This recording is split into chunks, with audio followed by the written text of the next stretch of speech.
እዚህ ጋር እንደዚህ አይ ደሞ አንቺ ብትሸፈኒ አፍንጫ ስላለሽ በጣም ነው የሚያምርብሽ። አይኔ ብቻ ነው እንደዚህ የሚወጣው።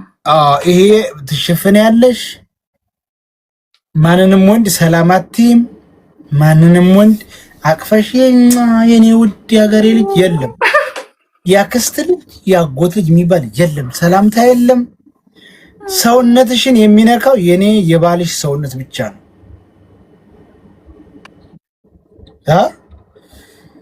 እስተግሪስ ትሸፈኛለሽ። መኪና ይገዛልሻል፣ መኪና ይገዛልሻለሁኝ፣ ሙሰቢያ እገዛልሻለሁኝ፣ ቁርአን እገዛልሻለሁኝ። ከዛ አስተግፍሩላህ እያልሽ ሶላትሽን እየሰገድሽ በመኪና ነው የምትሄጂው። ውረጅ ይላል ያሳምናታል ብሎ ውረጅ ይላል። እዚህ ለምንድን ነው ረጃ እየሰበካት ነው? አይ እኔ በስብከት ቢሆን እኔ ስንት የሮያል ፋሚሊ አምልጦኝ አይደል እንዴ? ኧረ እኔ ከማንም እበልጣለሁ። እኔ አይ ኖ ሰያይ አይ ኖ ቤቢ። ከዛ በኋላ ማንም ወንድ አባትሽ እጅሽን ሰላም ሊልሽ ይችላል፣ ጉንጭሽን ሊስምሽ ይችላል። ወንድምሽ ማለት ሰላምታ አይቻልም፣ ሰላምታ አይቻልም። የለ አባትሽና ወንድምሽ በቃ ወንድምሽ ወንድ ጉንጭሽን የሚሳምሽ ግንባርሽን የሚሳምሽ ወንድምሽ አባትሽ። ከዛ ውጭ ቀይ መስመር። ይሄ እጅሽ ለኔ ብቻ ነው የተሰራው። ለአንተ የተሰራ እኮ ሌላ አካላቶች አሉ። እጄ ምን ችግር አለው? እጄ ሌላ ሰው ሰላም ሁሉም በቃ ያም እንዴ የማይታወቀ ነው። ማንም እንዳይሽ አያስፈልግም።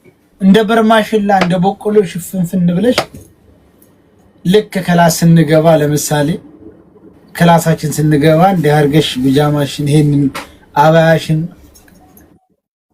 ገለጽ ታደርጊው አስመኛ እንጂ አባያሽን እንደዚህ ስታደርጊው ይሄው ጨረቃ የሚመስለው በትሽ ብቅ ሲል ያን ጊዜ እኔ ልቤ ፍርስ ነው የሚል። ለምን ማንም አላየሽ። በቃ ውሎሽን ሱቅ መርሽ፣ ለመዝናናት መርሽ፣ ምግብ ቤት መርሽ፣ ማንም አላየሽ ማለት ነው። ምን ችግር አለው ነው? እኔ ብታይ ወስራው እንደው አያስፈልግማ። አሁን አንቺን ለመሰለሽ የማይታይበት ምክንያቱ አንድ ሰው አንቺን ሲያይ ወንድ ልጅ በህይወቱ የሆነ ምኞት የሚባል ባገኛት እንደዛ ከሆነ እናንተ ለምን አትሸፈኑም? እናንተ ስክሩ ሰንበዲ የሆነች ገር ላይ ታችሁ ብትመኛችሁ እኛም እኮ ትክክል አይናችን መትከል አያስፈልግ ቢሆንም ኖ ሴት ብቻ ለምንድን ነው ተሸፋፈን የሚል ህግ ያወጣው? ጥሩ ሴት ናታ። ወንዶች እንዳትስብ አይንስ እንዳትገባ አይደለ? እናንተስ ሰንበዲ የሆነች ሴት አይታ አንተን ብትመኝ ስለምን አትሸፈንም? አንተ ወንድ እኮ የሚመኝ ነገር የለ። ወንድ ብዙ ሴቶች ሊመኙ ወንድ እኮ ደረቅ ነው ሰውነቱ ሁሉ። እንዴት ምን ይመኛል ወንድ? ምን ነው አሁን ወንድ ምኑን አይተሽ ምኑን ትመኛለሽ? አሁን ለምሳሌ ሰውነትሽን የሚያጠባብቅ ልብስ ለብሰሽ ዳሌሽ የብቻ እንዲህ እያለ ጡትሽ የብቻ እንደዚህ እየዘፈነ ከንፈርሽን ተቀብተሽ እንደዚህ አፍንጫሽ እንደዚህ ሆኖ አይንሽን ተኩለሽ ጸጉርሽን እንደዚህ ተበያይ ስታልፊ አንድ ወንድ የሆነ ነገር ይሰማዋል። በተለይ ሴት ልጅ ሽቱ እንድትቀባ አይፈቀድም ውጭ ስትወጣ። ኧረ በስመ አብ ወልድ በጣም ይቅርታ እዚህ ጋር ሽቶ ስትወጣ ይኸውልሽ ተዛ ስታልፊ በሽቶ ከመጣክ ተቆራረጥን እዚህ ጋር ቤት ውስጥ ነው እኮ የምትቀበይማ እንደፈለሽ ታጠቢ። ለምን ስወጣ ጓደኞቼን አገኝም ስወጣ ስተኛም ስነሳም ሽቶ ግዴታ ለማን ትቀበያለሽ? ክፍ አድርጌው ነው እንጂ የምወጣው እኮ ያየው ወንድ በሄድሽበት ሁሉ መንገዱ ሁሉ በዛ መንገድ ላይ የሄደ ወንድ ሁሉ ወስዋስ አስገባሽ፣ ኃጢአተኛ ሆንሽ ማለት ነው። የወንዶችን ልብ አበላሽሽ። ገባሽ? በልቶ እኮ ነው እውነታውን መቀበል አለብሽ። ኧረ በእናትህ ሽቶ ደግሞ እንዴት ነው ሽቶ ከሌለ ለምሳሌ ሽቶ ግዴታ ነው። ለምሳሌ አንቺ ባልሽ እንበል እኔ ሽቶ ስር ምን ይሰራል እሱ እንዴ? በመንገድ ባልሽ ለምሳሌ አሁን እንደት ቆንጆች በተደረደሩበት ሽቱ ተቀብቶ ምናምን ወንድ ልጅ እንኳን ይፈቀዳል። ሽቱ እንደው እንደ ምሳሌ ነው ማለት ሁሉ ነገር ለወንድ ይፈቀዳል። ጋይስ አንድ ሁሉ ነገር ለወንድ ይፈቀዳል። ምናምን ተቀብቶ ሲያልፍ ያ ሁሉ ሴቶች አይኑ ላይ ቢያፈጡበት ምን ታያለሽ እንጂ ስንቶቹ ጋር የምትጣለው? ለምን እጣላለሁ? ደስ ነው የሚለኝ እያዩት ሁላቸውም ፈልገውት ሽቶ ስለሸተታቸው ነው። ሽቶ ስለሸተታቸው አው ሽቶ ምናምኑ እኮ በሽቶ ከሆነ በሽቶ ተማርከው እሱን ካደነቁት በጣም ደስ ይለኛል። ባሌ አደነቁት። ባሌ ሽታው ደስ ይላል። ለዛ ጉድ ስሜል ብዬ ጀስት አፕሪሺየት አደርጋለሁ። እኮራለሁ። አንቺ ቢቀጥልሽም ስለማይገባሽ ኖ እኮራለሁ። እኔ ባሌ ሽቶ ሸቷቸው ሴቶቹ በጣም እንትን የሚሉ ከሆነ ኦ ማይ ጋድ ብዬ በባሌ ፕራውድ አደርጋለሁ። ለዛ ጉድ ስሜል ያለው ባል ነው ያለኝ ማለት ነው። ቢጠብሱት ወስደው እንዴ እሱ እንስሳ ነው እንዴ ዝም ብሎ ሄዶ የሚጠበስ እንዴ? ለምሳሌ ካንቺ የተሻለ ቆንጆ እዛ አይታው ሰውነቱ ምናምን እወድሃለሁ ምናምን ቴክሳር ጋር ምናምን የምትለውስ ምን ታያለሽ እኮ እሷ ስላለችው ኖ ቴንክ ዩ ግን እኔ ሚስት አለችኝ ካለ ማለት የእሱ እኮ ነው። እዚህ ጋር ጭንቅላቱ የሚያዘው እሱ ነው። አለሞስ አይተውሽኝ እሱ ጋር እንስሳ ነው። አንተ የምትሄድ ዝም ብለህ በየሄድክበት ቆንጆ ነው ላሉ ሁሉ የምትሄድ ከሆነ አንተ እንስሳ ነህ እንጂ ሰው አይደለም ማለት ነው። ለምን ሰው አይደለም? ኖ ራስህን ኮንትሮል ማድረግ የምትችለው በሄድክበት ባለትዳር መሆንክን ካወቅ ሰንበዲ ቆንጆ ነው ስላለ ዝም ብለህ የምትሄድ ከሆነ እንስሳ ነው። ባለትዳር ሁሉ ሌላ ሴት አይሄድም ማለት ነው? አይ የሚሄድ እሱ እኮ አልኩ የጭንቅላት ጉዳይ ነው። የማይሄዱ አሉ፣ የሚሄዱ ይኖራሉ አሉ። ኦልሞስት ብዙዎቹ ይሄዳሉ።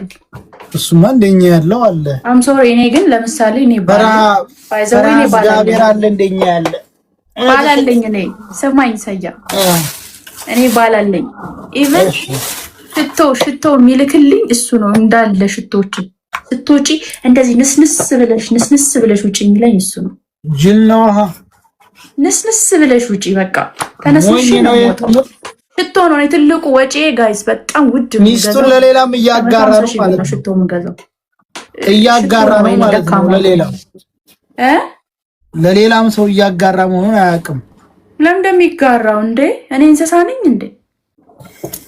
አይ ደግሞ ሴት እንደውቴ ዋይ እንዴ እኔ ቆንጆ ሆኜ ሽቶ ጠረኔ ቆንጆ ሆኖ ምናምን ዋው ሽቶሽ ደስ ይላል ማለት እኔ አንቺን ተፈለኩኝ አንቺን በደቂቃ ጠብስሻለሁ።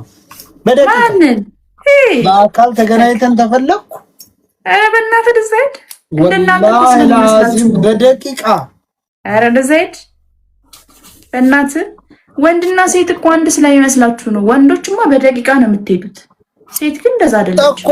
እንኳን ሽቱ ተቀባብተሽ እንኳን ፏ ብለሽ ወጥተሽ አይደለም ያው እንደው ማለት ነው። እኛ አላህን እንፈራለን። ፈራህ እግዚአብሔር ፍሪደም የሚባል ነገር አለ እኮ ሰያ። ሁሉ ነገር ተጨቁኖ እኮ ትዳር የለም እኮ። እሱ የድሮ ታሪክ እኮ ነው።